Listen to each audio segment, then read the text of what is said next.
All right, welcome back, everybody. I'm joined by Rockets coach Freddie122. And Freddie, we've seen you on the stage before, but this is the first time you're stepping into the coaching role, the head coaching role, full time. What is it like? So far, I'm enjoying it. I love being able to actually control what we practice and how we go about our improvement in the team. I like going on stage and drafting, so it's been a pretty natural progression for me. So far, I'm loving it. Well, it's nice to see. Now, your team is definitely a mix of a lot of players, and I feel like a lot of fans don't really know what to make of this team. What drew you to some of the players that you used to form this roster? So, with this lineup in particular, I think there's a lot of players who have been underrated over time because of they've been in teams that have failed before. So a lot of people have underrated them, but I think this is like the best of those bunch of teams that have failed. So we have the best bunch of those players. I think they have a lot of potential that we can still unlock in the future. I think it's going to take some time, but more and more weeks go by in the LCS, and I think we're going to get to the point where we actually can take games off top teams and we're actually going to contest. Well, Rocket have been both Kingslayers and Talent Factory before. Now, one of those players, especially that I think has been overlooked, has been Memento. Are you looking at him to be the leader of this squad? So far, it's a natural role for him that he's kind of stepped into. He's the most talkative. He has quite a bit of experience. I mean, I think there's a lot of bad reputation he has as being like this challenger player, but really he's not. He has a lot of potential, and yeah, he's been leading the team, like pushing the team forward outside of the game as well. So so far he's been our leader, I think.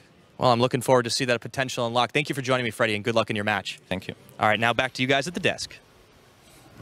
Thank you very much, Pyra. Actually, lovely to hear from Freddie122. As said, just stepped into the full-time coaching role. He's been with Rocket and worked with that project for a while. And interesting things to say. A lot of underrated players finding their form, a natural leader in Memento. And that's also kind of what we thought about them coming into this. Yeah, I feel like that when you look at the Rocket lineup, expectations do initially seem kind of low. And after their day one performance against Schalke, not the optimal performance. But Rocket do have a history of nurturing talent and turning unpolished players into very talented individuals. Yeah, we got to give them some time. They will be facing some familiar faces again against G2 Esports. Former coach Grabs and the bot lane of Yarnan and Wadid look to take down their old team. When we look at G2, yesterday opening game versus Misfits, showing that they are still a force to be reckoned with. Fantastic first game for them against the Misfits, who's obviously also a very strong contender to split. Yeah, I was really impressed by their team play. They really countered everything that Misfits did early game, just the strong lanes that were coming in. They answered that beautifully and just played their own game and almost looked like their 2017 self. Yeah, and Perks showing what he's capable of. Oh yeah, Perks had a fantastic performance. He set some personal records for himself. He came back swinging, and he wanted to prove to everyone in Europe that as long as he still stands, he and G2 are the kings of Europe. Definitely. The rest of his team also showing up against the Misfits that, despite not winning the game, still put up a good fight. So let's focus in on the specific matchup. Then Rocket yesterday, of course, played versus Schalke and had that trump card in that they played versus kind of an altered lineup in Schalke. So I feel a bit of a... I want to excuse them for that a bit, because they probably very specifically focused on what they wanted to do there, and they got thrown off guard. And of course, it is a professional team, and they have to deal with that. But I feel like this time they'll know exactly what they'll be getting in G2 Amazing. So possibly that'll help them. Yeah, I think they're pretty known to lose to sub-rosters because they did the last year too. Yeah.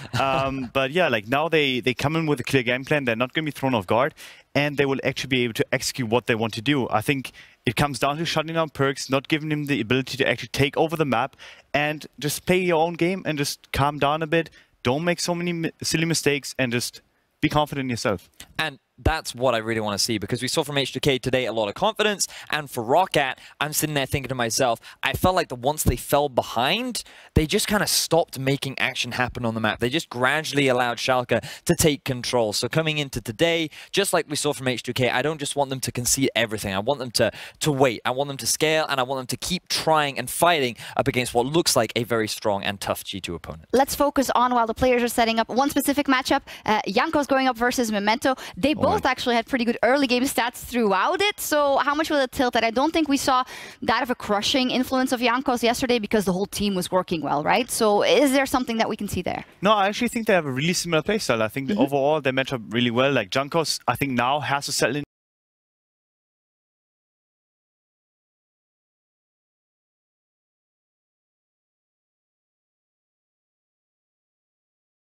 into a different role. Like, he's not going to be the first Blood King, but he's actually going to try to set up the game and be a facilitator for the team. And I think Memento has always done that. He has been aggressive in some rosters, but I think especially in the last Schalke iteration, before they actually made it to LCS, I think he actually was more of a team player and helped everyone else become better. And I think that's going to continue. Well, we will see. Any of you pegging Roccat to win this game? I think it'll definitely be an uphill battle, but after H2K's performance, if they draft scaling comp, you never know what can happen. Amazing. Yeah, definitely. I think if they can actually like play for late game and do that and execute properly. So if it is G2 going to win today or not? G2 is highly likely G2 will take the win. G2 is going to win. Let's see then if Perkz and his team can continue their performance from yesterday as we send it over to our casters for Roccat versus G2. Oh, ye of little faith. They are the Kingslayers after all. Thank you very much, Shocks, and hello to all you esports fans. I am Devin Pyrotechnics Young, following along the action of this game with Martin DeFicio Linga. Well, we've had a long day. Martin, are you ready for some more?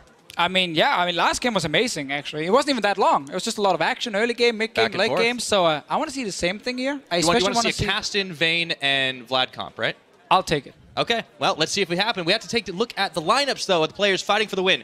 Kicking it off with G2 Esports on the blue side is Wonder in the top lane, Jankos in the jungle. The mid laner is Perkz. The AD carry is Yarnin, support Wadid, and their coach Grabs. And last three names there, taken from Roccat, actually. Yeah. So they have to feel a completely new lineup, and we have to take a look at that lineup right now. Up in the top lane, it is Prophet, Memento in the jungle, Blank in the mid lane, Hiku AD carry, Noskarian support, and Freddy, the new head coach. We just heard from him in that interview.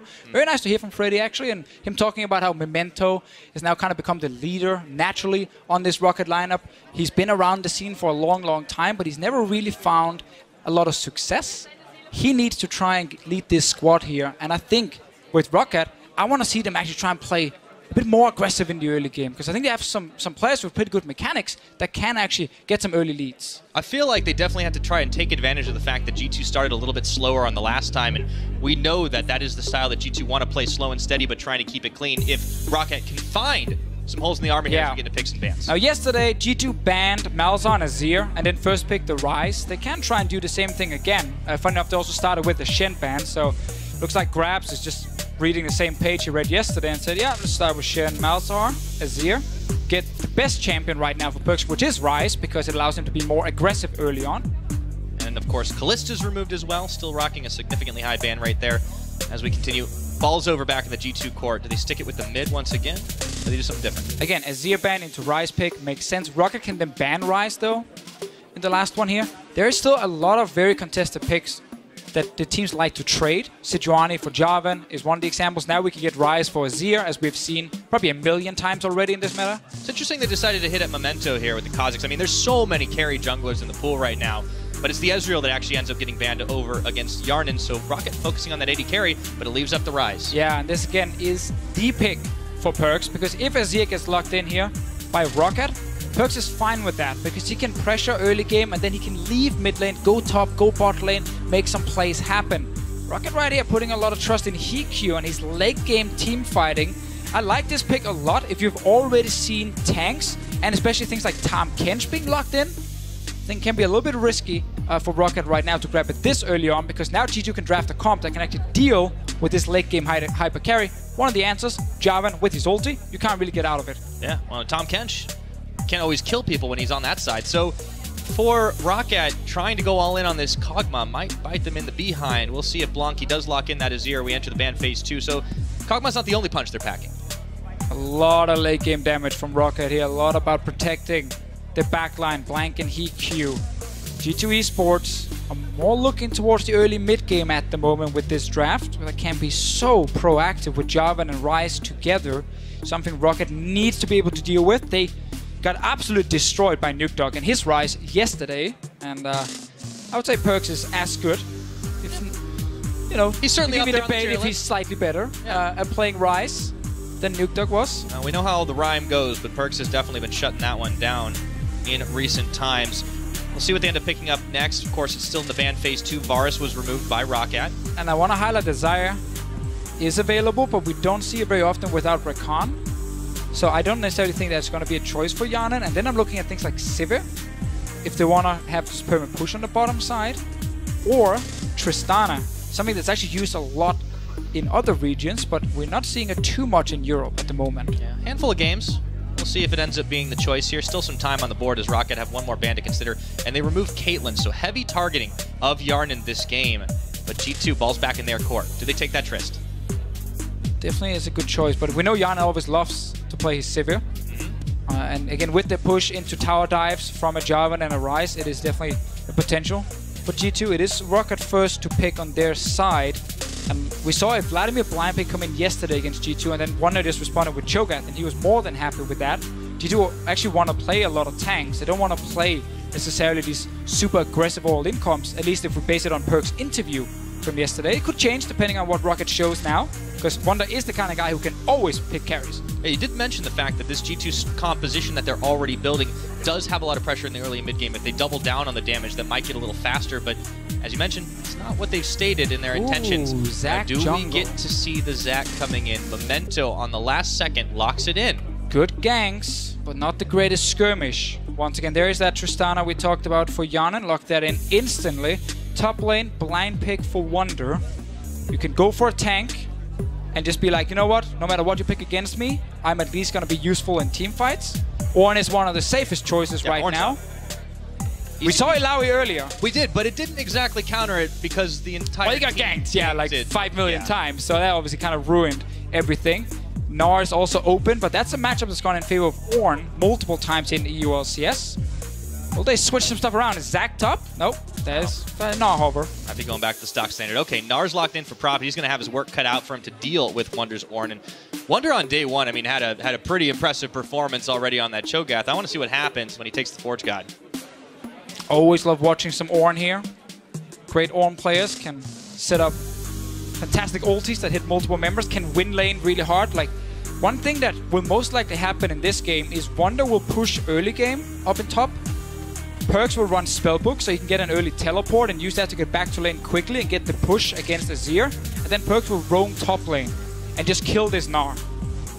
We can talk level 4, level 5 already in the game. It's something we have to look at because Ryze players in Europe are super proactive early game. It's one of the reasons Ryze has such a high win rate at the moment, because again, you can force these tower dives. And you can do it really safely too, especially once that stopwatch at level 6. Oh yeah, it makes it even easier. Back to back. You can ult over the walls to get up there faster. It's so hard for Azir to follow, unless he runs teleport himself, but he kind of needs to pick, you know, more defensive summoner. Well, G2 Esports looking to assert their dominance once more, make their mark, their stamp on the European LCS. Of course, that brand, that organization, under very different players apart from Perks, has already done it 4 splits in a row, looking to be well on their way to taking number 5. But this Rocket team, remember their brand, these guys were known as the Kingslayers, and this is the next generation. Can they do it? They got their work cut out for them, Deficio. They have a great late game comp here, but I'm concerned about the early game because G2 Esports can apply a lot of pressure, especially around that top side with Ornn pushing in and a Ryze and a Jarvan moving up to get a kill on Prophet. All right, ladies and gentlemen, set your stopwatches because we're hitting the rift for game number 4 here on day 2 of the ULCS Spring Split. It is Rocket versus G2. Look at Rocket, only 1 stopwatch. Ooh. Nice guys. I mean, maybe they can just share the time with their friends. Not everyone needs a watch, Deficio. Right. Prophet is actually running Spellbook Gnar in this game here. Typically, we have seen Fleet Footwork lately, or Airy, to get a bit more poke damage. He wants to reduce cooldown on his summoners and wants to be able to change away from this teleport during the game. Early on, though, sitting on TP, if he wants to try and get early push into a quick base, and then TP back to lane to see if he can actually stop the Ornn from pushing him on the turret, it might make it a little bit easier for him to survive, but it's so difficult because it's not just a 1v1 top. It's going to be multiple G2 members showing up. Yeah, it's going to be really difficult. But while we're in, you know, just the start of the game, the line of scrimmage, if you will, I think we have to take some time to acknowledge that yesterday we did Perks a little dirty. We definitely did, because Perks didn't get the CS record at 30 minutes.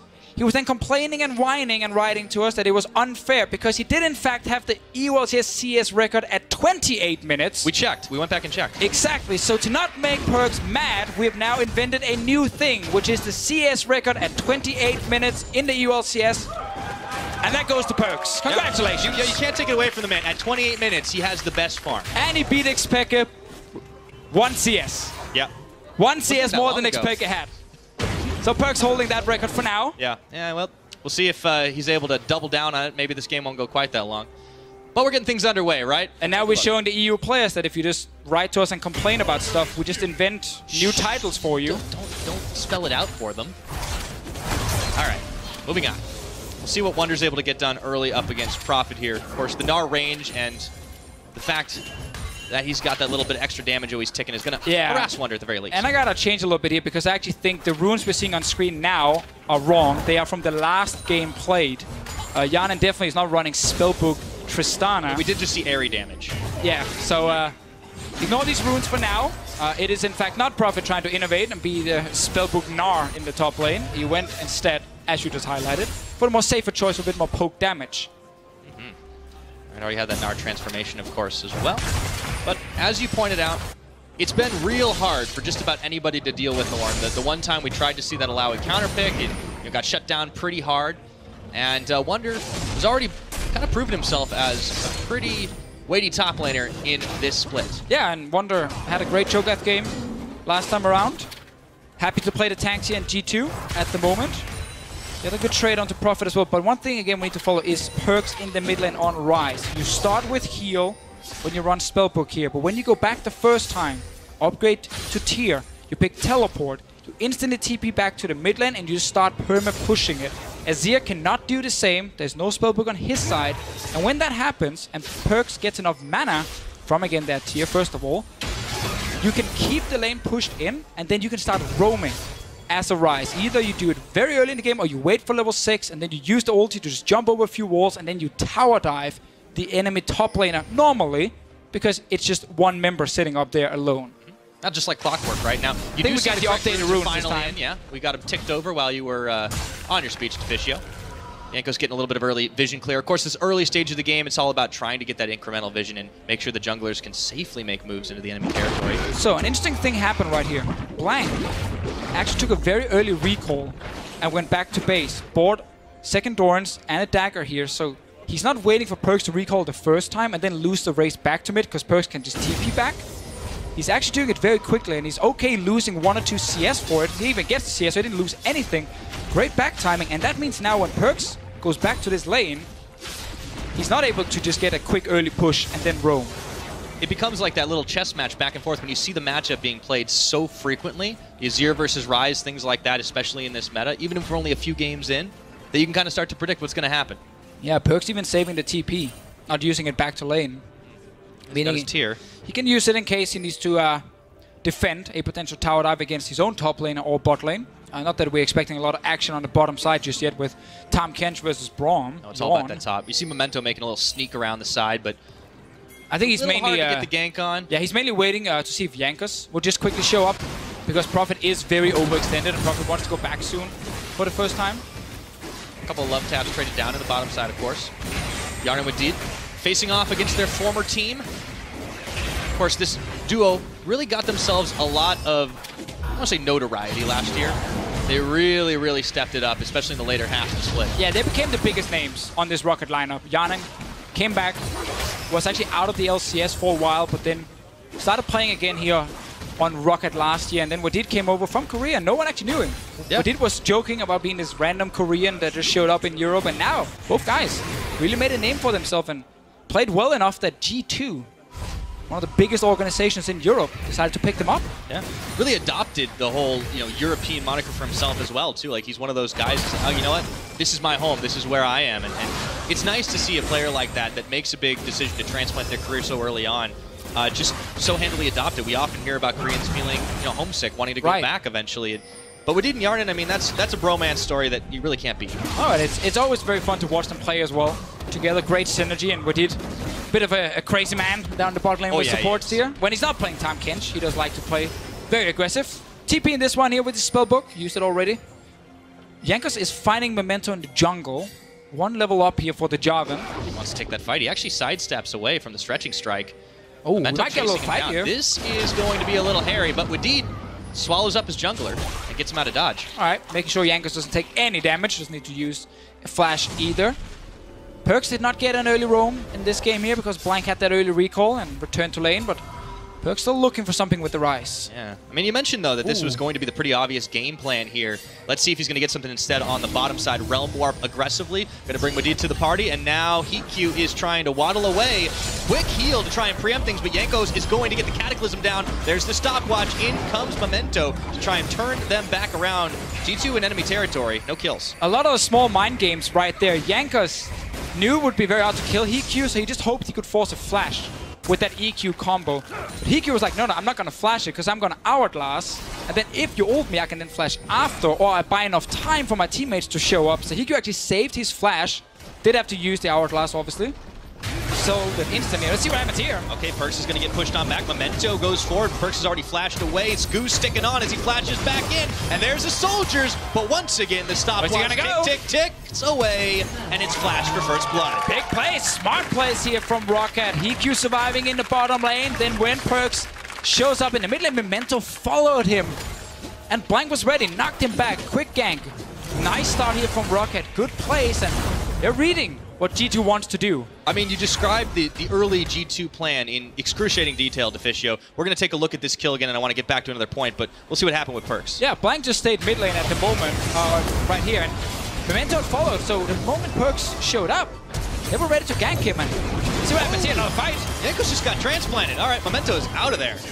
He goes bouncing away. Well, Wonder is sitting up here with ult, can't really get down and actually kill Memento, but that gameplay, Empire, where we typically see the Rise, push, go top, kill the Gnar. Didn't happen this game. The slow and steady macro, Rocket are just not letting G2 have this one. Now Jankos is going a little aggressive inside of the Rocket jungle while Memento and Prophet both low.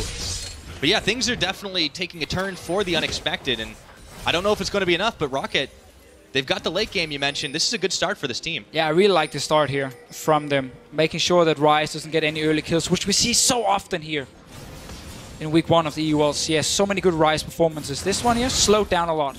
Yeah. Well, I feel like, though, a big part of what's happened the last couple of minutes has got to be on Memento. And this is a guy that we haven't actually seen all that much of until, well, previously back in like the 2017 spring split was the last time we actually saw him playing on the LCS stage. And it's fun to see him now play Zac, because back then he used to play a lot of carry junglers. He loved the Graves as an example. He actually was a huge part of his team's damage. So as you can see here with the numbers, he was the jungler that had the highest damage percent in the LCS. So he was very, very important as a carry on his team back then. Now he is playing a more supportive style on this Zac here, but Zac does allow you to be very, very aggressive in terms of ganking because of that extra range. And it requires good decision making too. I mean, when you can very quickly jump in too far and then you're dead. I mean, you can definitely go a little bit too far, but also the leadership aspect of it that Freddie was talking about. I mean, he is an experienced player, even though he hasn't seen a ton of playing time in the ULCS stage. Memento has not necessarily had his chance to shine, I think, in my opinion, at the very least. I want to see more from this guy, and so far, I'm liking it. Especially in this game here. Rough game yesterday against Schalke. I mean, yeah, that was definitely difficult, but day one... They just fell behind early, and then they couldn't really do anything to get back in the game, but this is a much better start from them. A lot of good wards as well being placed on the bottom side, just like we actually saw yesterday. Memento, sadly, is spotted in his own jungle, because while G2 allowed Rocket to control the river, they just walked into the Rocket jungle and placed wards there and said, yeah, we see the same thing. I mean, a big sentient ball of goo is not exactly the sneakiest of junglers. I don't think they even needed the wards to spot him on that. Right, Jankos can do something. He spotted on the vision too. There's a lot of ward coverage by both these teams. I mean, the fact that Rocket's been able to keep up has been impressive now. Jankos is going to have to hop back for the Cataclysm, flashing over the wall, rooted, stunned up. The soldiers are going to take him down. Blank claims number 2. Memento and Blank together, this is what we wanted to see from Rocket. These two guys being aggressive, trying to get some early kills. They're going for more. And they're going to look for Perks this time. Can he get out of dodge before it's over? Nice dodge. He can get out. Such a cool thing, though, with the Azir ulti. Actually knocked Jankos out of range from his own flag. So he didn't actually get to jump over the wall. He had to then flash after, but already taken so much damage, and then he got caught and died. Yeah, you talked about the combination, but I want to get some hype on Blank right now, because he was one of the guys we discussed right before the season started. He was going to be one of the bigger, badder players on Rocket if they were going to show up, and we didn't see it yesterday. We're starting to see signs of that. The two biggest names that most people talked about was Memento and Blank. The two names showing up in this game, it's Memento and Blank together. Look at that aggressive play here. Memento's around the corner. Blank knocks Jankos away. And then Jankos has to flash over, but he's already slowed down. Ends up dying then. The soldiers take him down. 2 early kills. And the composition we talked about that could snowball from G2. They're behind in gold. Well, they certainly are. You look at the late game damage that's on the Rocket side. I know we're quite a ways away from that late game, but it is looking good. 700 gold the lead as we approach the 12-minute mark. No towers knocked down. I feel like that might change sooner or later. Of course, Yarnan's still pushing on that. They're trying around mid again. But here we go. More action in the mid lane. Blank trying to walk it out as Perk's Realm warps in. You set it up, but they didn't knock him down, Deficio. Yeah, that was lame. That's okay. You win some, you lose some. All right. Oh, no, he's gonna die. Oh, boy. We're in prison. Walks around again. Ah, they didn't know where Jankos would be on the map, so they didn't go for him. Jankos was actually down towards the Drake, but he quickly returned to the mid lane, so safe play from Rocketeer, not going all in for that one. They already got 2 kills on this here. They don't actually need to risk dying right now. Blank, fantastic start. 1 item already fully completed. Perk's is still stacking with everything he's building. Perk's been stuck in this mid lane. Went bot lane once, it didn't work, and then he died. And we haven't talked hardly at all about the top lane because it has been a farm fest between Wonder and Prophet. I feel like that's honestly the way that Rocket like it right now. They're getting all the attention and all the kills on Blank. He's performing very well. You know, there's definitely some hope in this team. Become Kingslayers once again. Norscarin jumping in, forces the flash out of Perks with his Glacial Fissure. And now it is 4 members of Rocket charging down the lane. And this is going to be first tower in the mid for Team Rocket. Yeah, Azir's been dealing so much damage to this mid lane turret. Instantly plays the passive so they can go down to the bottom side where the Drake is at. G2 can't really push back the mid lane due to that turret from Azir. Now the 4-man group can try and look for another play. Will they start the Inferno Drake? That is a no, because there's too much farm. Bot lane they have to catch. Try to pick back up on it. Don't give a chance for G2 to equalize the towers either. Of course, Tristana had backed away. Still, a lot of vision invested by Rocket here. You can see around the jungle entrances, near the Dragon Pit. They're giving no quarter to this G2 team. And they keep so much control. Look at the 4 wards being placed in the G2 jungle. Then they have control wards in the river. They can see everything on that bottom side except for the little brush next to the bot lane itself where there's a blue control ward placed. But it is hard for Jankos to sneak around all this vision and try and go for a gank. Also, there's flashes available on the bottom side for Rocket. So they're very happy with this start here. As we mentioned in the late game, when you have these 2 hyper carries basically with Hikyu and Blank, it's on G2 to force the engages onto them. And that's why we look at Jankos and Wonder to do it. But it's difficult because as a tank, you can die very quickly against these 2 carries. Well, we haven't seen Wonder really get involved in this action. I mean, we haven't seen Prophet either because they have been kind of locked in Mortal Farm Fest for a little while.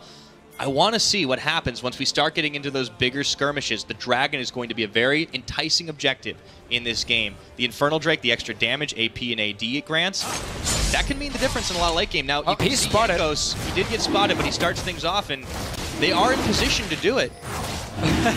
Funny enough, due to zombie ward on Jankos, he just killed everything Rocket had placed, and there's now a million zombie wards being placed on this map here that G2 can actually get full vision of the Drake and fight. Well, here we go. It looks like after the Dragon, they're going to go for seconds. And Memento is rooted up. Here comes the call of the Forge God. The Zac is bouncing back, and Wonder looks for Blank. Meanwhile, no one's gone down just yet, but Rocket trying to save their lives as Wonder is the first casualty of the battle. Memento, no fear, jumping forward in the Realm Warp out from Perks, trying to make his great escape. They get the Dragon, but it costs them their top laner. First big team fight here. We're going to get a lot of these in this game. G2 Esports, though, getting Infernal Drake is very important. Sadly for Wonder, the first time we see him in action, he ends up going too far forward and dies very quickly. G2 trying to push their mid lane turret. Not going to happen against this Azir. 3 kills now for Rocket. All 3 kills on the mid laner. But the Dragon secured by G2 Esports, you have to think it buys them a little bit of time. But let's take a look at how it went down here. It looked like G2 was caught in that pit. Well, they were ready to take the fight, though. We saw instant TP down. Blank knocks Jankos away, and right now no one is actually threatening that back line. Hikyu's left untouched. Wonder tries to get onto him, but he's just a simple tank and no one else can follow. This is what we talk about. Playing a tank is not easy in this game because you are going to be dealing with 2 carries in the late game from Rocket that can kill you very, very quickly. And I don't know what's wrong with this Rocket team, but yesterday they played against a Schalke team with a sub.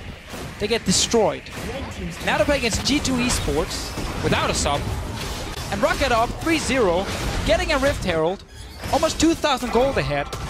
And you were kind of hinting at what was it again? Prince Slayers? Kings, if I believe. Was it King Slayers? This is the thing, Deficio. Schalke have won no battles yet. They do not get to wear any braids. They are not the kings. Therefore, Rocket can't beat them. They can only beat teams who've won the EU LCS. All right. G2 For might now. be in trouble. I mean, it's 3-0 right now. We're 17 minutes in. Rocket, they got 1 kill, but I think just touching on the fact that the Kog'Maw was relatively safe after the first onslaught, that's the scary part. If Rocket can do that once, they can do it again. He's got the Rage Blade, and he's not going to get any weaker. No, and the fact that the Zero ulti can be used to try and knock away someone like Jankos when he actually gets to the backline is going to be huge. Okay, Jankos gets pulled in for a smooch with the Scuttle Crab. This time he's fine. That top side on G2 I was trying to hype up before the game started with Wonder, Jankos, and Perks have all been so nice that they gifted a kill over to Rocket instead of taking over the early game. Well, you get to get hyped about the top lane now because that's where the Kog'Maw is. Good. They can push a tower. Yep, easy. I mean, I'm that's actually mainly just hyped around the mid lane at the moment because I feel like whenever the camera goes to mid lane, there's a fight. There definitely is, or at least if you love taps, Jankos takes some poke, backs it on out, but both teams trying to feel it out here in this mid game. Honestly, what's impressing me every time I look at this minimap is there's a lot more Rocket vision than there is G2. The discipline of Freddy as the head coach, forcing these players to buy control wards, place them to whichever side they want to play. Bot side beforehand, top side right now. G2 are not seeing a lot, but they do have pressure bot lane because Perks is already pushing. He's not afraid of Profit. Let's see if he can push in this mid and then either roam mid and make a play, or if Jankos moves to this bot lane and they try and kill Profit together. Yeah. Tam Kench can also ulti in from mid lane. There can suddenly be 4 members from G2 killing Profit. Yeah, there's a lot of mobility for sure, and you got to be careful. You can't get caught sleeping against a team like G2. And Perks, he's had a much quieter game on this Rise, but it's kind of hard to forget exactly what he did yesterday because he was an absolute beast. I mean, yeah, went 15 in the KDA, was part of 83% of the kills. And this is a classic thing for star players. They get complacent. After they get a great achievement like winning the CS record at 28 minutes, they just stop caring. I mean, it's all downhill from there. Exactly. It's no longer important. So Perks, he's done everything. He's achieved everything. He's won EU LCS. Not even, like, Faker's not even won EU LCS. This is why he needs a nemesis. And his name could be Rocket. Yeah, I got that. Don't you think the man suffered enough today? Oh, no spoilers. Definitely go rewatch that game 3 of SKT Jin. Yeah, but you might want to roll out a sleeping bag for that. Yeah, don't do it today. Watch EU LCS and then NALCS. All right. Well, Deficio, we are closing in on the 20-minute mark, which of course is that magical time when a giant purple worm spawns on the rift. Oh. And all of our European teams decide to do a dance in its honor. See if anyone wants to dance around it this time. It might be a little while. I mean, it's a slow build-up. The main thing we're waiting for here is just more of these big fights, because that's really what's going to come down to here with Rocket's draft going so much late game. Then the fact they're winning the early games makes it even better for them. Top lane tower. All the kills are on blank too, right? It's fantastic. Like, this is so crazy right now. You've got the 3-0-0. Everyone else is actually doing, pretty solid in keeping up with or even overcoming the farm of their opponents. Like, this is a team. Rocket, pegged by, honestly, just about every analyst as being close to the bottom of the barrel. Compare that to G2 Esports expectations. And Rocket are showing up right now. It's very impressive. And it's good to see them bouncing back after yesterday. The game is not over yet though, Pyra. No, there's quite a lot to play. And the cool thing about Best of One is we get to overreact after every single win. So if they win here, we can call them the best team in the world. Ooh, I like that. Until the next game.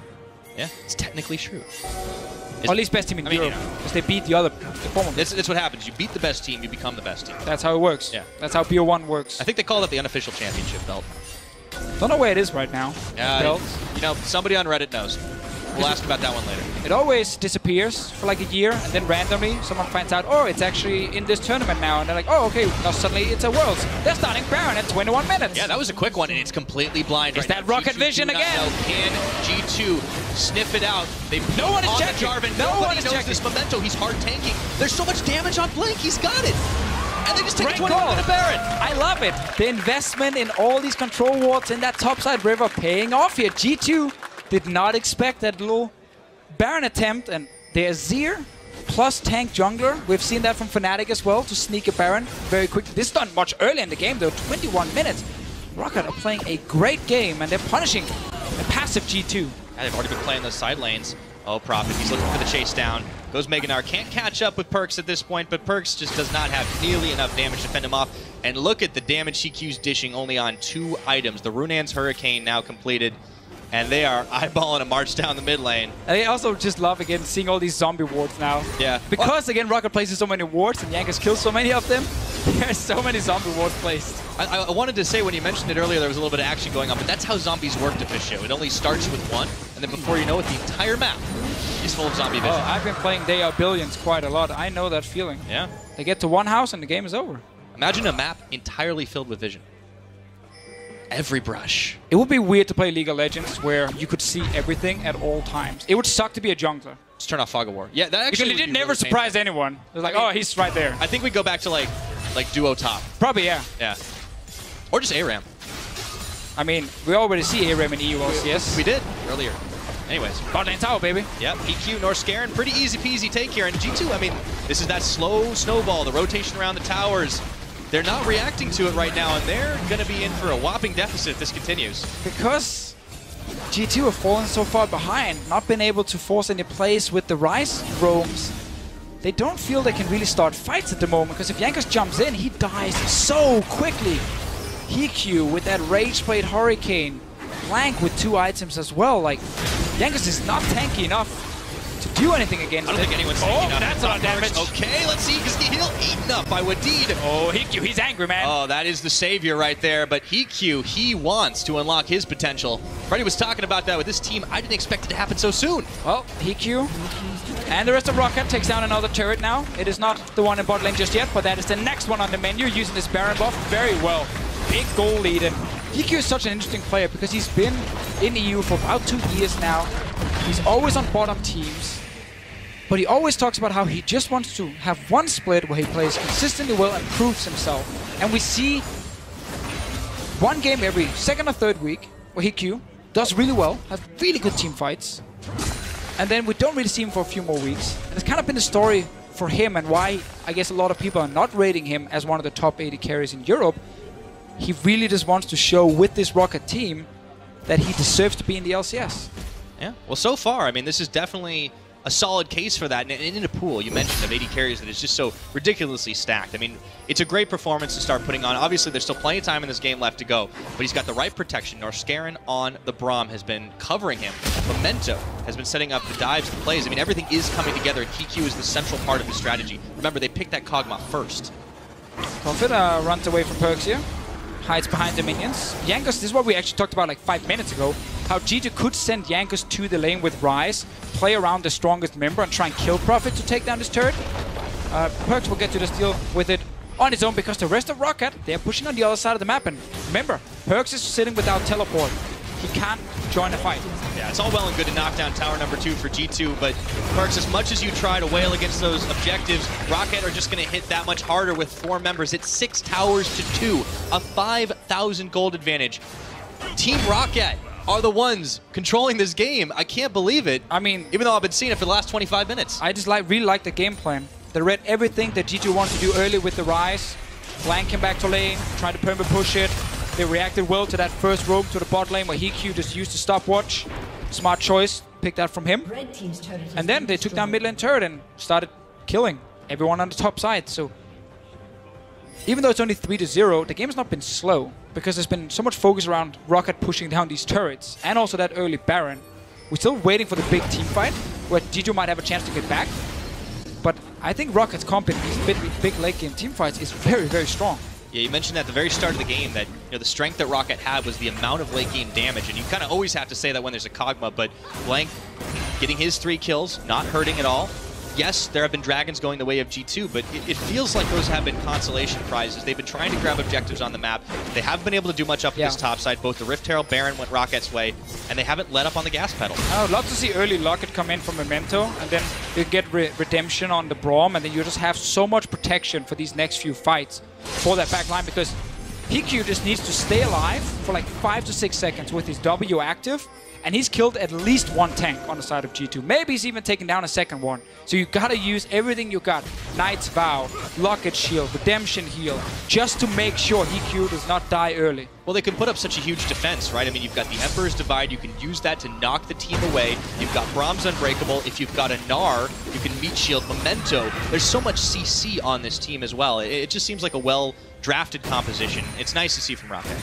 The classic teamfight comp with a ton of protection. I also like Braum a lot against Ryze because the majority of Ryze's damage comes from, of course, the Q skill shot, and Braum can block that very easily in a fight. Same actually against AD carries like Tristana that are purely focused on the auto-attacking. Braum will do extremely well at just saving his teammates for a few seconds in big late game fights. So it's on G2 here to kind of outplay Rocket at this point. And as this kind of angry person I am, I'm really happy that I'm watching a Tahm Kench lose. Because I'm so tired of Tahm Kench. I'm so tired of the fact that he offers so much defensively, but so little offensively. Yeah, I mean, I guess it's a little bit tough. Clearly, you've not been running into any of those top on-hit Tahm Kenches, but that's not exactly been flavor for a while. I faced one of those in ARAM once. It actually dealt a lot of damage. That's the only way to build it in ARAM. Now you have this problem here as Wadid, where you can't really do much in fights because you are so defensive with Tahm Kench, in team fights that is, that you don't add a lot of value to your team. You're not the one looking to save your teammates because you need to get to the backline of the enemy team. And you can't really do that unless you use their ulti very aggressively. So, I mean, is that the key right now for them to try and get in? Do they just need an Abyssal Voyage in the backline, pick off the cog, and that simple? It's really hard to do because the enemy can literally see where you spawn. Like, oh, they're coming right there. And then they can obviously turn around and most likely kill you. But if someone from Rocket is on the wrong side of the map, if someone from Rocket is overextended on his own, you can catch him with Tahm Kench ulti or Ryze ulti. I was going to say, the Realm Warp, we've seen Perkz use that offensively once this game. That might come out again. And it does seem like G2 don't have answers at the moment, though. The slow and steady seems to be working against them. It is definitely all in Rocket's favor right now. Good setup around the Baron again. Just got to kill that little blue ward near the Baron pit. Once they do that, well, actually it's disabled, so it doesn't matter because they got a control ward down. Carry on, Rocket. Yeah, and don't kill him because actually they know. Oh, let's see. Uh-oh, they've cut Ginkgo's. He's out. Flag and drag, but that is start his the Baron. tool. Just start it. You take it down so quickly. Just start it. So much damage right now, and obviously G2 can't see in the dark, but they know exactly what is happening. Baron number 2 will fall uncontested to Team Rocket as we get closer and closer to that 30-minute mark. It seems like the jaws of death are closing around this G2 esports squad. Rocket still needs to finish the game.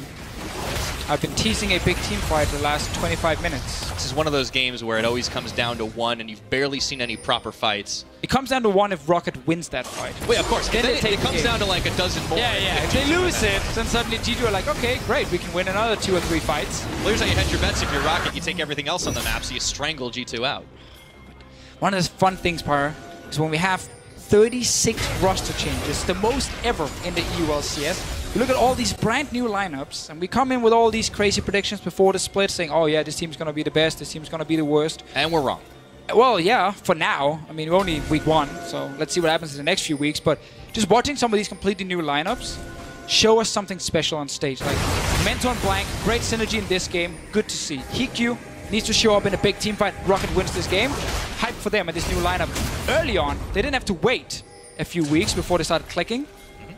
And the same thing we just saw like with the last game here where Fnatic lost to H2K. Yeah. A team that people did not expect to do that well early on. And prior to that, we saw Giants taking the win in their first game yesterday. I mean, a lot of teams that people didn't have huge expectations on stepping up. Everyone's winning games except for the Unicorns off right now. Wait, hold on. I think I remember an old mantra that was similar to that. What was something about everyone wins and certain everyone certain team wins? I don't know. We'll get back to that. There's some team that wins in the end. It's back in my mind. I'm not so certain. As Rocket looking to try and pull off the kill in the mid. It looks like Perkz did not decide to realm warp into the back. That's a dangerous proposition at the best of times. Yeah, that ult had the same impact as Perkz in this game. Wow. Absolutely no impact. I know I flamed him there for no reason. It's not really his fault. But are you still just salty about the 28-minute CS thing? No. Perkz my friend. He can take it. All right. Well, looks like Rocket going to be able to knock down this tower, which can take the damage coming out. Norscarin stopping off Perkz. Here's this might be a big fight. Dodge it out. At least one. The second hopped over. And here we go. G2 trying for the desperation charge, but the Mega Gnar is in the back, causing some havoc. EQ locked up inside the pit from Yanko. There's no backup. Oh, he's going to fall to Yarnan. The AD carry duel in the midst of all the action, but it is a 1-for-1 as things keep on going. Blank gets a rampage as he blanks out Wadid. They still got that Baron buff. They want the inhib now. G2 tried to go for that big fight, and they lost it. Mento actually killed his AD carry because he pulled Yanin right next to him, so Yanin just shot him in the face and killed him. Doesn't matter though, Rocket won the fight. They're looking for another turret down here, big minion wave. No accounting for betrayals, but right now with the numbers advantage, Rocket and the Baron buff in tow. That's another quick call. Yeah, we need some... All right, Wonder trying to push those buttons as fast as he possibly can is going to push Rocket off the bottom. We need a longer cooldown on that ult, that's for sure. That falls into the category of busted. It was just used before, but I can't wait to see that fight again. Hikyu stayed alive for most of the fight until Memento actually delivered Yanin, and then he died. But Rocket here gets the tower first. Shield is down now from Noskaran. That's why G2 looks for the fight. It's a great ulti from Wonder, great ulti here from Noskaran as well. But then look at Hikyu. He stays alive at first. Everyone's onto him. Perks, Yankos. And then it's actually Tristana getting delivered to the back line, and Yanin jumps away after getting the kill. Luckily though, Blank is still left full HP. So Rocket, they got the towers, they got the Barons, didn't get the Drakes in this game at all. 3 of them in favor of G2 then. Could be important because it means that Elder Drake will not mean a lot for Rocket when they get it, if they're still ahead when it spawns. So Deficio, just to get some clarification on that Ornn ultimate, that thing is currently sitting on a 38.5 second cooldown with all the CDR and the unsealed spellbook that Wonder's rocking. So you might as well just put that on one of his other buttons. Almost at this point. Yeah. If he had the ultimate hat, maybe, or get it further down. That is pretty gross, I have to admit. But I mean, in all honesty, like G2 were fighting their hearts out, fighting for their lives in that, and they still were only barely able to take out Hikyu with some help from Memento. And normally when we watch G2 play and they had Sven and Mithy, we always kind of felt like when it got full late game, well, G2 would just win because Sven would just take over a team fight and then the game is over. But he's not here anymore, he's gone. Same with Mithy.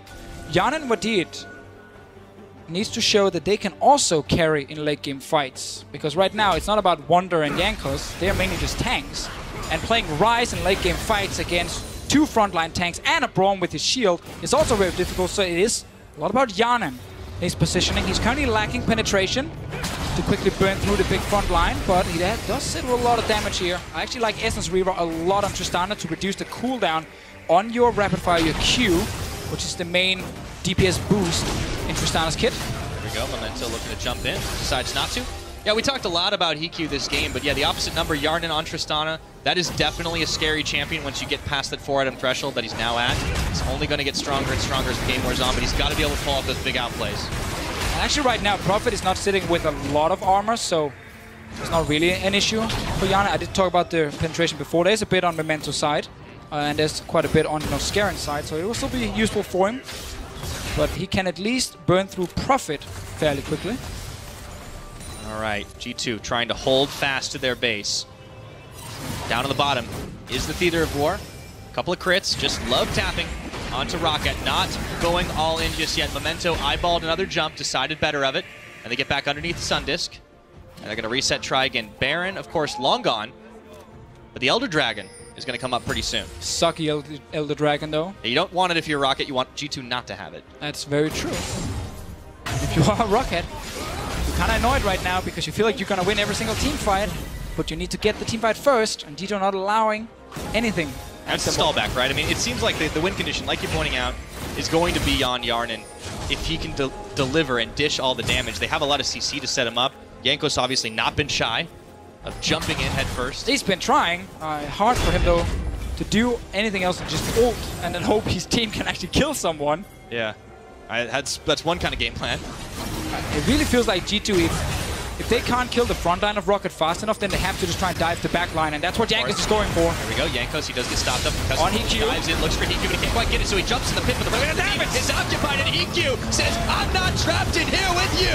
And he just dishes that damage. Wonder takes out Noskaran on the other side, but G2 all of a sudden realize they may not be able to keep this one going. The re-engage happens, the Shurima shuffle, and the rest of G2 plowed right back into Rocket. What a kill by Blank. He falls in the end. It's a double to Wonder. And everybody's dropping like flies. 2 members left on G2, but they're bleeding dry. Yeah, Hikyu is still alive here. Will he go for the turret? No, he's just backing away. Instead, looking towards that Elder Drake. Perkz is still there to defend, so is Wonder, and that ulti from Wonder is almost ready again, so this is a good choice to just step away if you're Rocket. One way to tell if you've lost a team fight, the enemy Kog'Maw's still alive. That's a little bit rough, so they're going to start on 2 members on this Elder. And EQ had no flash in that fight. It was actually the perfect setup for G2 to try and get onto him.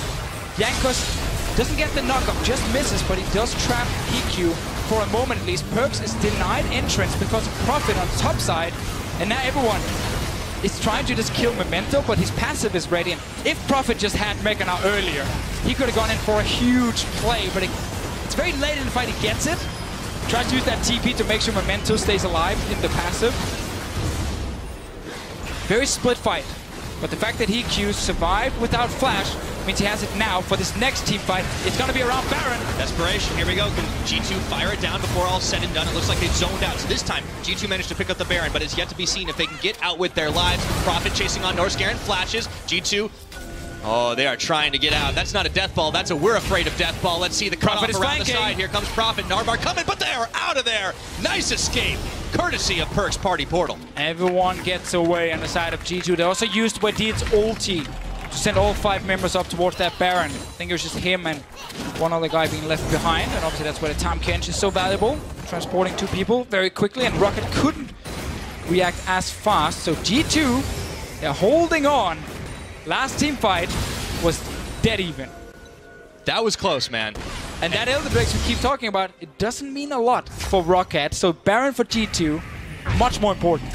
Absolutely. I mean, the gold game has still been like 5,000 down, but once you start getting into these later items, it means less and less as things go on.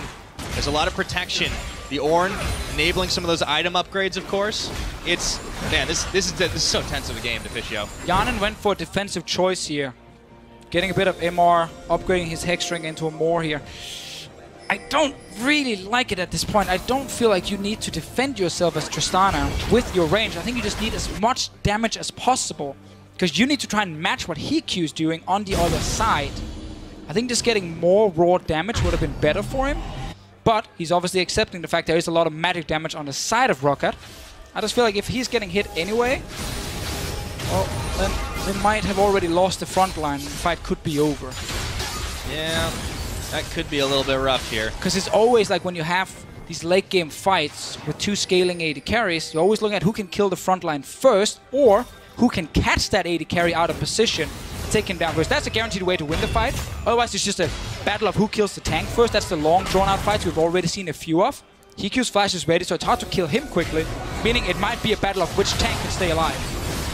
Comes down to Memento. He decides to go in. Look for Yarnin. Is not able to pull him as the flash was forced. That is an ultimate traded. The cooldown in Rocket's favor. They want to re-engage as Prophet hop skips. No Mega Gnar. One more time. Memento going for the hop, but Jankos, he's flagging, he's dragging, and can he get out? Wadid, he's trying to make safe, but it looks like the rest of the team is going to get caught around the side. Yarnin hops in, but the rest of the team is scrambling back. EQ flashing forward. Wadid swallows up his carry once more as Wonder tries to get the hell out of there, and Perkz pulls the old stopwatch trick, but now it is open season on inhibitors. Yanin is still behind Rocket here, realizing he can't do anything and walks away. G2 caught out here. Zac engages. Perfect here in the late game, jumping over these walls, surprising G2, and then we just see Rocket trying to run it down mid. Everyone flashing forward, man. I mean, he flashing ult too. Holy moly, this is going to be Rocket 5 members strong, trying to push down the bottom. Super Minion's going to start streaming back in the mid. But wait, they decided they want to take out Perkz. He's got no stopwatch, he's got no flash. Can they pull him off? Blank, about to bit off a little bit more than he could chew there. I'm not so sure around the Emperor's Divide. Prophet a little low. G2 realizing maybe they can jump in. Maybe now is their time to call in the Forge God. And all of a sudden, Rocket are dropping low. Have they gone too deep? Yarnin picks up EQ, and Perkz knows just barely that he's going to get out alive. Oh my god, that was huge for G2 to already have a big wave top lane pushing in, giving them a tower. And not only did they kill EQ, they got his flash as well. Rocket had that numbers advantage. They already killed Wadid, and then they actually lost the following fight. Sometimes when you look like you're going to win that game no matter what, you buy into your own hype, and it bit Rocket in the behind. They're going to have to deal with the wave top, with the push from G2, who are now in for a serious gold infusion. They've still got the Baron buff. One mistake, Pyra. One mistake from Pyra from Rocket. That was a mistake for me too, actually. All right, great. Correct call then. One mistake from Rocket Empire, and suddenly G2 Esports are pushing for an inhib. Yeah, let's see if they can make good on it. Only get a turret. They do grab the turret still. They've managed to catch up close anyways. On that tower score, Rocket, they still got a deadly fight, but they might think twice about diving in too deep.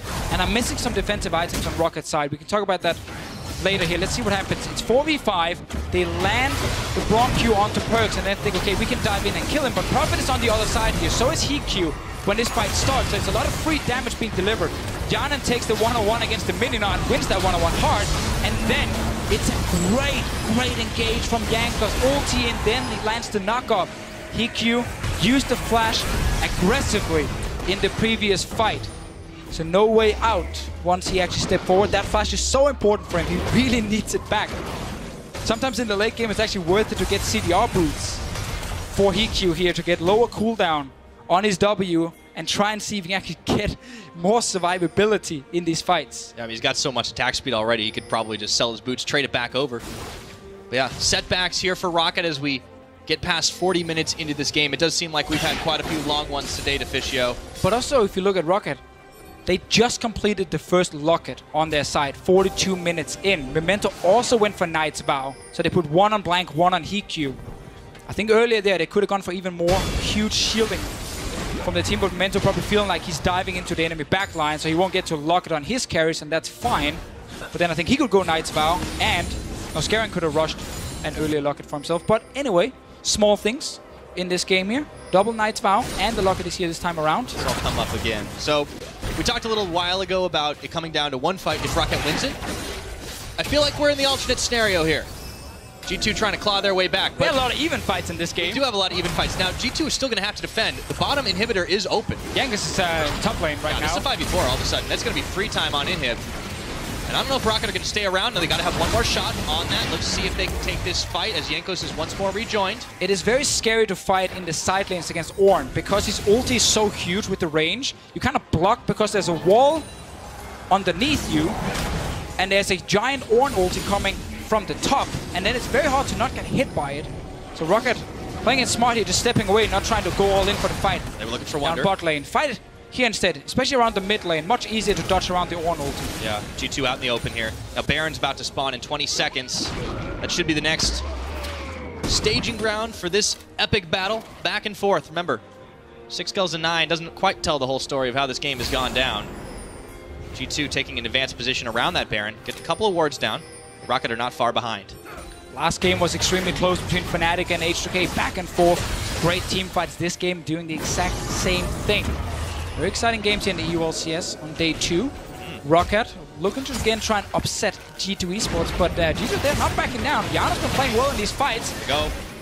Trigger's been pulled, forcing the teleport out of Wonder, but looks like Jankos wants to go in, and he gets knocked right on back, and all of a sudden, Zach pulls in too. Indeed, he's going low. He can't save anyone's life. But the redemption's not going to do a thing. Blank shuffles him right back in. Wonder is way too late to this party, and it is a triple kill from Blank. Oh, baby, it looks like Wonder's going to fall. Not a lot else he can do. Tries for the blast cone. Perks is getting out of there. Oh, stop the recall. Stopping it. Let's see if he can keep it going. Scarin hanging on to this one. Meanwhile, they got it. Rocket they got it. Running it down through the base. Great team fight from Rocket here. They kept Hiku alive at first, and then Blank, he dove into the backline of G2. Got a triple kill for himself. 9 kills in this game on their Azir. Great performance, and Rocket, they win the game.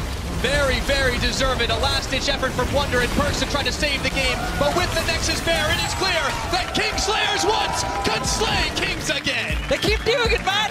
On day 1, they lose to a team with a sub. On day 2, they beat G2 Esports. Great performance from this completely new lineup. So many names that people don't expect a lot from. And then in this game here, they showed up from the start. All right, I got to give it to Freddy. Potential unlocked. What a game from Rocket. Oh, so exciting. So exciting. H2K beats Fnatic. Rocket beats G2. The glory of BO1, where upsets will happen all the time. Oh, man. That is just magnificent to behold. In all honesty, it was a clean game from Rocket for a good chunk of it. They went a little too deep a few times. G2 sure. started clawing their way back, but, I mean, it kind of felt almost like they were G2ing G2. I just love the start with Blank and Memento. We were looking at that roster and being like, if these two guys can work well together, they can get some early advantages. They punished Perks, then they punished Jankos. That was what actually started the whole thing for this Rocket team, and they stayed ahead for basically the entire game. And that's again why a best of one is not about saying which team is the best specifically, but we do have to look very closely at how teams are executing certain drafts, how they are playing the late game, how they're playing team fights, and that's where we can see a lot even in a best of one, because they read the game plan of G2 with the Rise. Yeah. Said, we know you're gonna try and TP back, push lane, roam, and surprise us. No, early recall from Blank, push the lane as hard as possible, call the roam early, he Q with the stopwatch, stayed alive on the first roam, and then it was basically just in favor of Rocket from there. It's a different kind of adaptation. It's not the adaptation of in between a series you can try and resettle and try and draft better. No. You've got to be able to do it in the here, in the now, with the variables that are on that table. And today, Rocket just proved that they were the ones who had it for them. I love the game, man. So good. Can't ask for more. Good late game team fighting. Also, G2 trying their best to stall this game here. They were pretty far down, and they actually managed to keep the game going for quite a while. There were some really impressive plays. I loved that, grab and go Baron, and they just managed to juke with Perks' Realm Warp. I mean, that was overall just super sick. But anyways, that's about it. So find out what Memento says after Rockets win when we come back. We also got a big game to close out the week with Schalke 04 and Misfits Gaming ready to clash on the Rift, followed by the LCS postgame lobby. Don't go anywhere. Goose sticking on as he flashes back in, and there's the soldiers, but once again the stopwatch tick, it's away, and it's Flash for first blood. G2 trying for the desperation charge, but the Megadar is in the back, causing some havoc. EQ blocked up inside the pit from Yanko. There's no backup.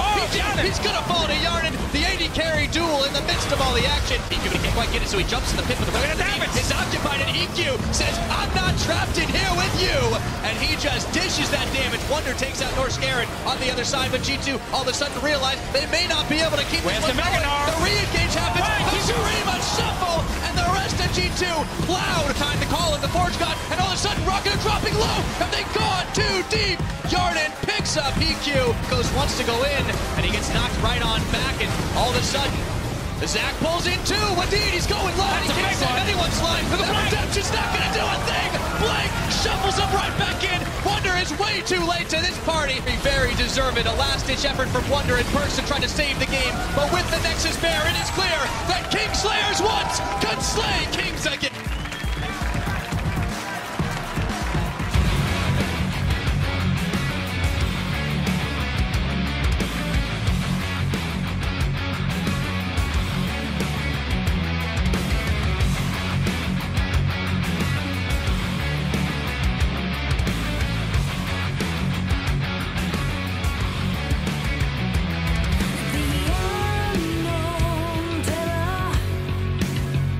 The studio alone.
Hello everyone and welcome back. I'm Aaron Medic Chamberlain and joining me is Memento, the winning jungler from Roccat. Just beat out G2. How does it feel to be the Kingslayers once more?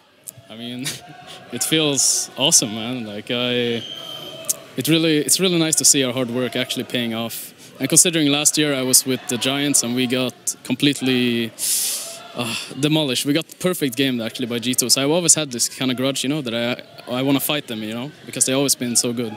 Of course, they don't have Sven and Mithy anymore, and they did some roster changes, but it still feels really great. I'm really happy. It's got to. Just building off that, do you think this G2 is a downgrade from last year's G2? I mean, of course, it's a downgrade. I mean, Sven and Mithy were a really huge part for the team, I can imagine. So I would say, yeah, it's kind of like a budget G2 right now. Good to hear. It's obviously it's great for you guys to win on, you know, in your first week, have such good performances. How do you play a role within the team? Because you've got Blanc, you've got Noska, and you've got these rookies who play very well. What's your role within that team? I mean, I think my role is mostly just leading the team and helping them feel comfortable on stage and comfortable in games. Like, I try to teach as much as I can, and that's pretty much my role, I would say. Would you say you're the captain? Yeah, I would say so. Excellent. Great to hear from you, Memento. We're going to hand it back across towards Shox on the analyst desk to take us into our final game of the day. Thank you very much, Medic. Memento larger than life in that game, and Roccat taking down G2, no pun intended. It was a bit of forced perspective, I think, in the interview. Medic was really close to the camera, so he was towering over. It was all the magic of cameras. It But was. Roccat, they have got to feel great. Starting off their Kingslayer title right at the start of the split, shutting down what looked like a dominant G2 after day one, and Roccat just come out the gates. And that's what Medic talked about yesterday before their first game. You never know when they're going to strike. Exactly. And they struck a fantastic victory of Roccat. But now we're going to look at our next match, because as we speak, Schalke 04 and Misfits Gaming prepare on stage for their second game and also our last game of the week. Schalke, however, unfortunately, still playing without their planned AD carry upset due to a medical emergency. But Boris will be subbing in once again. That went pretty well yesterday as they took down Roccat, because the whole team seemed to come online. Pride, Vizicachi, everything worked despite the spanner in the works. Yeah, they definitely executed on what they wanted to do. They played towards the top side early game. They were mechanically sound. Even the bot lane didn't fall too far behind, which is surprising. And in the end, obviously, Thunder with a triple. But again, we have to highlight Nukeduck. He roamed around the map. He dominated his matchup and did whatever he wanted to do. Definitely. So let's just focus in on that guy, Nukeduck. So many questions, such a storied history in the EU LCS, but not really big success since maybe the time of Lemon Dogs a long time ago. But now he is showing up. It is the year of the duck. Get your quacks ready, because this man is on a roll. Starts off the EU LCS spring split with a dominant performance, going 5-0-1 on that rise very early on into the game. This man looks like an unstoppable force. Great to see. We'll see how that evolves. But on the other side of the rift, we have Misfits Gaming, who came in with a plan against G2 Esports. Even though they lost in the end, we did see some good signs from the team with their two new players. So how do we kind of look at that matchup? Because Misfits had a tough one in G2 as their opening match, and obviously they have a new configuration they had to work with. So what feeling did you walk away from that match from? To me, it looked like in their first game, they were just playing to some of the strengths of the individual players.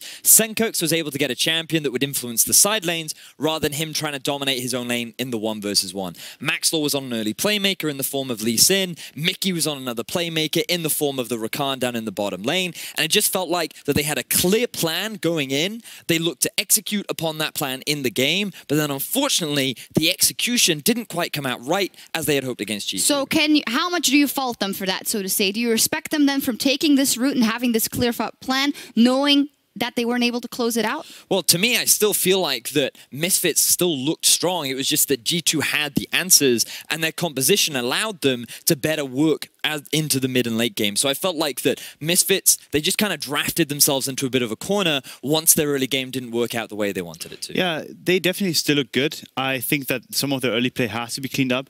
And I think a lot of rosters right now are trying to like kind of find their way anyway. So for them, they will probably adapt to a more late game heavy style again. I think that's meta right now anyway. So that's what we're going to see out of them soon, TM. Well, if we look at that lineup and also still the coach, last year we talked about Misfits, and Misfits said they had a one-year plan. They fulfilled that plan and they evolved tremendously throughout that year. Amazing. Where do you think their starting point is now compared to last year, and thus, where do you see that evolution going? I think they definitely have a higher starting point now because I think their roster overall just seems more synergetic anyway. They obviously don't have Kakao in the roster, which obviously was a Korean influence too, and Igna that they had to work in. So the two of them basically, it took a long time to make them first speak English, and then second off, obviously fit into the European kind of like meta and style. Just existing here is obviously different to Korea. So overall, they are already at a high point. I think they're going to end higher too. Yeah, to me, the synergy does seem there. It does need a little bit of work. Amazing already mentioned how the execution still is a little faulty, but with time and with work, I'm sure they'll get there. And as we've seen from this Misfits organization, when they have a plan, they often tend to meet it. Let's talk about the specific matchup then before we go and the player setup.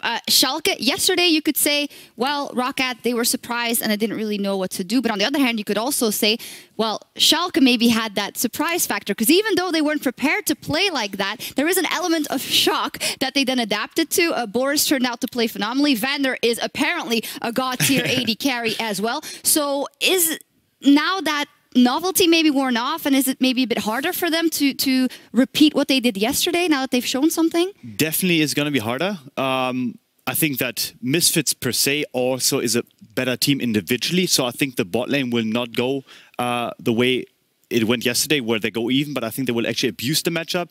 And I kind of think it's a cop-out that we used yesterday to a certain extent, that it was a surprise factor. I think when you play against a sub, maybe you're kind of scared to screw up because you will probably chastise for it on Reddit. So I think today there's not going to be a surprise factor, and I think it's actually going to be a tough match. All right, we'll see the players are just setting up and trying to get into the lobby. So, Verius? I just want to chime in by bringing our attention to a player who we haven't really talked much about, which is Afari up in the top lane. And that's largely because after his qualifying to the European LCS, he looked dominant in Challenger, he played a lot of carry top laners, and he showed that in his first split here.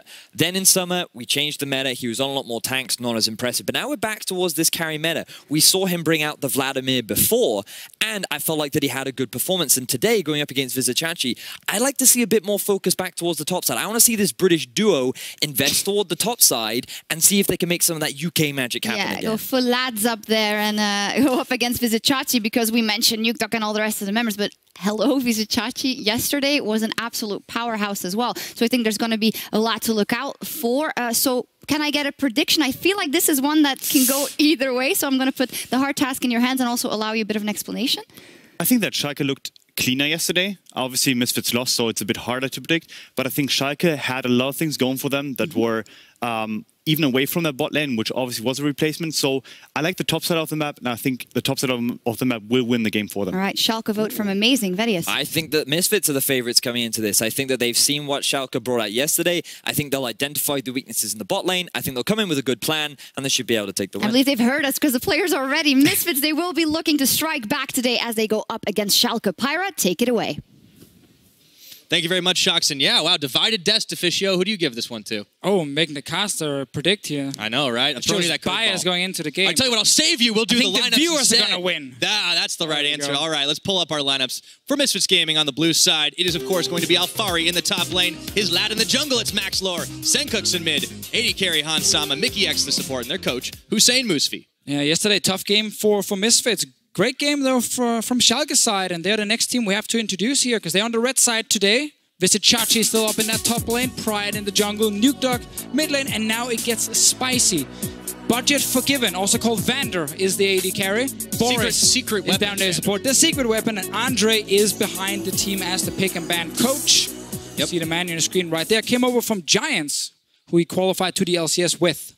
Yes, indeed. Yeah, this team's definitely been dealt a bit of a rough hand with the illness in the first week of the ULCS. Or is it a blessing? Honestly, they have been playing pretty impressive nonetheless. Now, it's only one game in. We can't make any massive blanket statements just yet, but this is going to be a tougher task. Misfits with a tough early week schedule. Let's see if they can fire back here. We're going to get into picks and bans, and we'll find out what they decide to pick up. All right, so yesterday, Misfits, they gambled. They said, you know what, we can snowball the early game, so they drafted Galio, Zyra Khan, Lee Sin.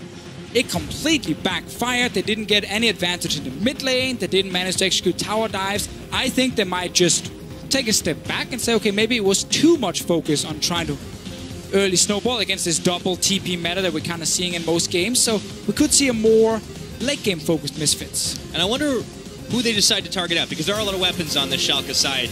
Obviously, we've heard a lot about Nuke Duck, but Vander has definitely shown up, and he can't ban all the AD carries and the mid laners. Oh, Schalke taking away the Xayah to remove the Xayah-Rakan combination, meaning we won't really see Rakan either. The Zoe ban, we did see Caps played and lose on it today. Had a fine performance, but in the end, they ended up losing against H2K. Very, very good game. Definitely recommend going back and watch that one if you're just checking out the VODs. Yes, indeed. So, focus on the mid lane so far for Misfits. Schalke sticking on the AD carries. 10 more seconds to find out what that last ban is going to be for their side in phase number 1. Do they decide to take another one away from Hans Sama? Is he the real threat for them? No, they get rid of the Jarvan. So, Sejuani suddenly becomes a very contested pick, but it is the Rise, as always, being favored here. I like the choice here. Take it away from Nuke Duck. He was amazing on it yesterday. And Senkooks gets to play champion, where once again, he can be aggressive in the early game. And he gets to roam around with it too. That's always been the Senkook strategy. Now, of course, on Schalke's side, they start with a Braum lock-in. They guard themselves the Kha'Zix for Pride. That's right up his alley. All right, so we're basically learning that Schalke values the Kha'Zix here above Sejuani, which is not something that can be said for every team around the world. They were fine even giving away first pick Sejuani for a trade. The Braum pick, great performance from Boris yesterday on it, and probably a person or a player with a smaller champion pool than the rest has CS. He obviously retired. A few subtle shots. So I guess getting Braum for him early is pretty important. Wow, blind gangplank instantly coming in from Misfits. I feel like Alfar is angry. I think he wants to win his lane. He was getting dunked on pretty hard yesterday by Wonder. Very true, and I actually feel like GP is a fairly safe blind pick, because some of the picks against him, like Lucian top, that you can use to win the lane, is then obviously very weak in team fights. So I think actually the GP is a fine choice here for Misfits. Very strong first rotation. Cassiopeia coming in. A pick that used to be taken against Rise almost all the time is now sneaking its way back into the meta here, and Nuke Duck gets to play. We've seen it a few times over in LCK as well. Yeah, not a lot, and it kind of does seem a little bit strange that we hadn't seen it as much, but clearly Nuke Duck is trusting he's going to be able to get those plays on it. Now, entering ban phase 2, Tom Kench is removed from Schalke. Let's see what Misfits answer with. Yeah, Schalke would also look to remove Tarek if they want to. A lot of protection supports. If Schalke gets another really strong late game AD carry, they have this machine gun late game with Cassiopeia and whatever AD carry that is, where it's on Misfits to try and dive the back line with Sejuani, with Gangplank and his ulti. So Misfits actually set up pretty well, team comp-wise, to deal with this Cassiopeia. We just have to see the next few picks as well, if that fits in, because Misfits have a lot of damage and CC that can reach Schalke's backline at the moment. Well, it looks like Misfits, with the last of their bans, are going to be focusing on Visit Chachi, who's of course yet to pick a champion. Schalke's already banned away the Kog'Maw to pair with the Tahm Kench, so Hans Sama won't get any more hyper carries. There's the Ornn going away. Chachi was a beast on this champion.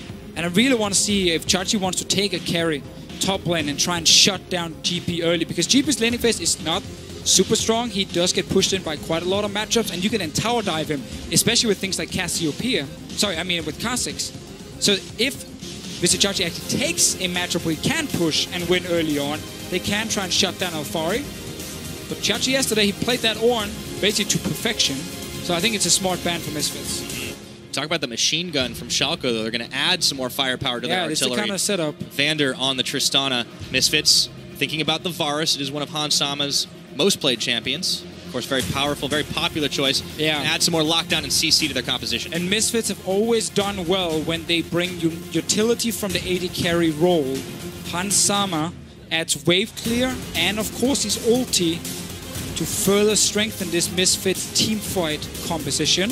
Mickey's thresh here against Braum would be a little bit surprising, but he's actually going for it, so he's not sticking with just like the strongest possible team fight setup.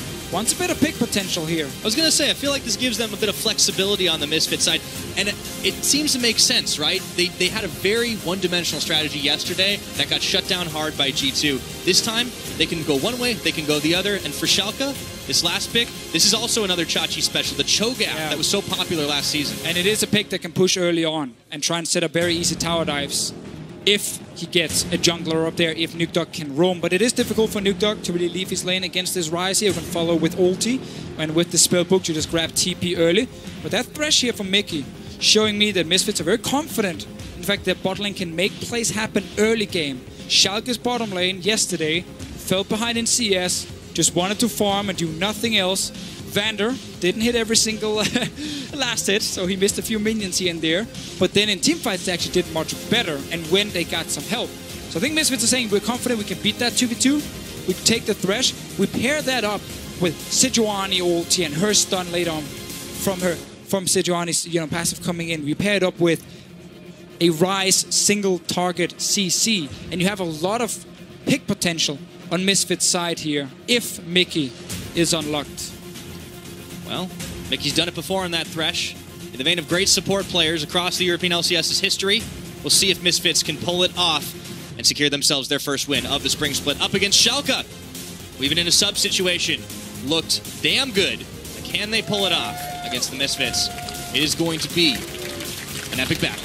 So much focus on both mid laners in this one here. Nukdog bringing out the old Cassiopeia here to try and beat the Ryze.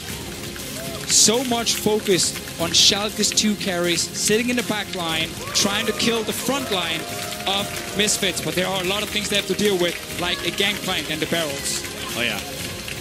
Well, this is going to get explosive before too long. It is FC Schalke, Nulfia taking on Misfits as we load up onto Summoner's Rift for the final time here in Week 1.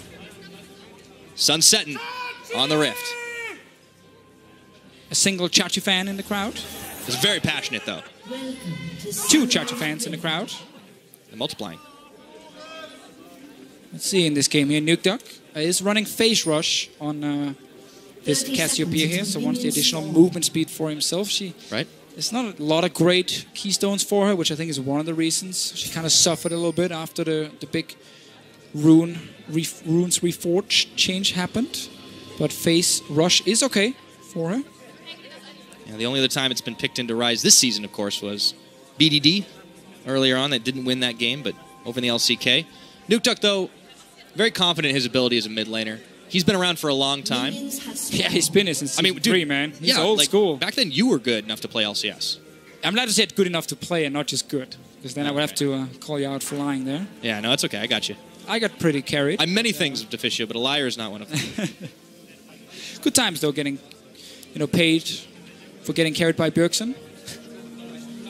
Well, there you go. Now let's see in this game here. No one is going to get carried this time around, except for this little leash for Alfari, carrying the early jungle path for Maxwell. This game was definitely going to be all about the carries for sure. I want to see what Pride can do early on. There's a lot of value placed on this Kha'Zix. We talked a lot about it last split, what this young, mechanically proficient jungler could do when he was on a champion that he had made a name for himself. Not as much of a name as the Rengar, but secondary. And he's the kind of player who doesn't need to be the most vocal member on the Schalke lineup with Chachi, Nukdog, Vander, seasoned veterans that can kind of guide him early on in this split here. And he had a good performance yesterday on the Kha'Zix as well.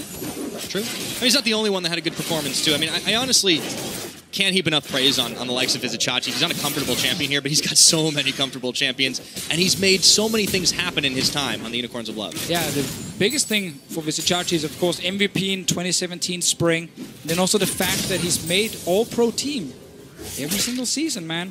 Ever since we introduced it 2 years ago, he's always been on it up in that top lane. And this game here, he will have push in the early lane, but he needs to respect the fact that the UK lads can group up together. Alfari and Maxlore. Potentially duo on top side, but it is tough for them actually to shut them as Chachi in this one. Yeah, we were looking at them as the big power couple on this Misfits squad. The core of the team that was retained. Of course, one game in, again, it's a tough schedule for Misfits. They face G2, now they face Schalke. Gets a little bit easier with the fact that Upset is not here. He's still at home, sick. So Vander is playing AD carry and Boris is in for support here. Meaning that, I mean, we have to say that Misfits are favorites going into the game, especially for that reason. If even slight, however, we do want to talk about the bottom lane too, because this is where, as you mentioned early on, Misfits trusting that they can get the outplays, get the early push on. Hansama, of course, has range on Vander's Tristana. Does not want to let him get to that late game beast AD carry status that he had yesterday. If we go to the mid lane, we can see Nukedog is already pushing in Senkuk's here with the Cassiopeia, but once again, Spellbook on the rise, he can go back, grab TP, return to lane very quickly. Nukedog needs to have the first recall if he wants to try and match that. And he can then push this one in, go back, and actually buy his first item and then return to lane if he wants to. And then he doesn't fall too far behind when Senkuk goes back the first time. So he's using his advantage correctly here. You want to make sure you never let the Rise TP back while you haven't recalled yet. And then he gets the early push and he can just leave. Oh yeah, Senkuk's catching back up on that farm. Decided not to back away though. Of course, he has the much easier path as you were saying. Yeah, grab one more wave and accept that you won't get to roam early, and that's fine. Early game of pressure though, right? Like everything causes a ripple effect. If he can't be getting out to the other lanes earlier on, it means that the rest of Schalke are going to have an easier time. Yeah, because I really want to see Schalke tower dive Alfari in the early game. There is a stopwatch though on GP, which is one of the big things for him, and one of the reasons he's so good right now is because it's very hard to actually kill him in lane due to stopwatch for himself. Klepto as well gives him a lot of extra goodies. A few potions here, a lot of extra gold by just shooting his Q in the face of his Itachi over and over, so it gets a bit harder to shut down one of the best scaling champions in the game, but it is definitely still possible to tower dive and kill him. Yeah, Itachi of course still gonna have a little bit of power early on, and there's a very farm advantage as well, but that Klepto is gonna make up some of the difference. Yeah, Bankplank's back. It's been a while, hasn't it, Deficio? Yeah, I do like him now that we had the rework, and there's actually a lot of mechanics required with the barrels. The old one back in the day that just had to click ult and Q people, and that was it. Yeah, now you have to upgrade that ultimate. You actually need to have a little bit of a brain to play this Gangplank. Pride making moves with the Blast Cone, stepping over the river. That one Ward won't spot him because it's just on the edge of the vision, but the next one will, of course, as he makes moves into Misfits jungle. Turns tail back around. No Sejuani in the area. Pride, I'm wondering if he's going for some counter-jungling action or if he just wanted to find Maxlor. I could also have checked the brush there and actually found the control ward, but decided just place this one ward you see right here. Spots Maxlor going down to the bottom side, so they know exactly where the jungler is at. Right now, that means on top side, well, Alfari is actually overextended at the moment. There is a chance for Pride to get the first gank, but very good vision from Misfits to try and track where Pride is, because you can see him. He really wants to go top lane. Senkuk's okay. Just heel turned on that Petrifying Gaze, and he's able to make it out alive. No Summoners burnt in the mid lane. Great pressure here from Nukedog. Early on, winning the lane, keeping Senkuk's low. Rise is not allowed to leave the lane. Pride is topside, as we talked about. It was mainly actually just because his Raptor Cam was about to spawn. He waited around for that one. Alright, he's going to catch the Tristana. Even through Boris Unbreakable. Gets the flay back. Do they have the damage to get first blood? Ignite on the Braum, and he's going to flash it out. Still got those mechanics, Deficio. Just like yesterday, though. Under pressure in the early game. Vander falling behind. Yeah. See if Chachi can do something topside. He's got the feast. He's going to have the damage, though. Vorpal spikes. Alfari's dodging a few. On that Sheen, he's starting to hit hard himself. No early kills in this game. Close one down the bottom lane. I mean, even in the mid. Mid lane as well, yeah, very true. Nukedog got very close here, so no early tower dives on the Gangplank. Obviously wants to rush that Trinity Force. Another great thing for Gangplank is getting Sterix after. Gives a bit of tankiness, and once he completes it, he also gets a lot more base AD, which is the key thing about Sterix. Gives you 50% base AD, and that actually means your Sheen will proc for a lot more damage. And it's a good little DPS boost plus tankiness for the GP with that shield. Just keep it going. And we talked a lot about the late game potential of these teams, especially on Schalke's side, but who really does have to make those early moves? It's kind of hard to tell in all honesty. Yeah, I mean, there's a lot of scaling on both sides, so I don't think necessarily any team needs to go all in early game here. This is another one of these games in this meta that comes down to the big late game team fighting.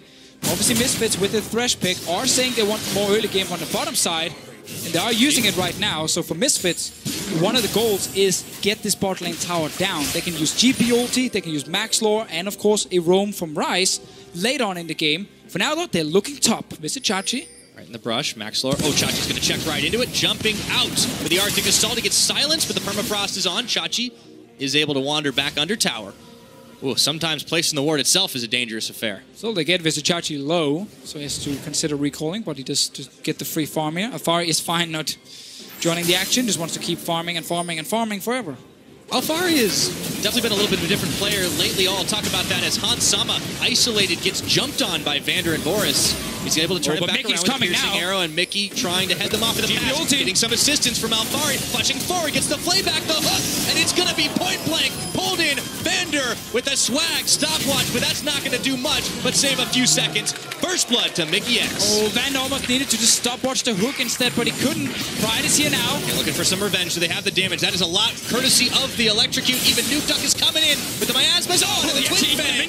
Nuke Duck nails it. All right, they got to kill him.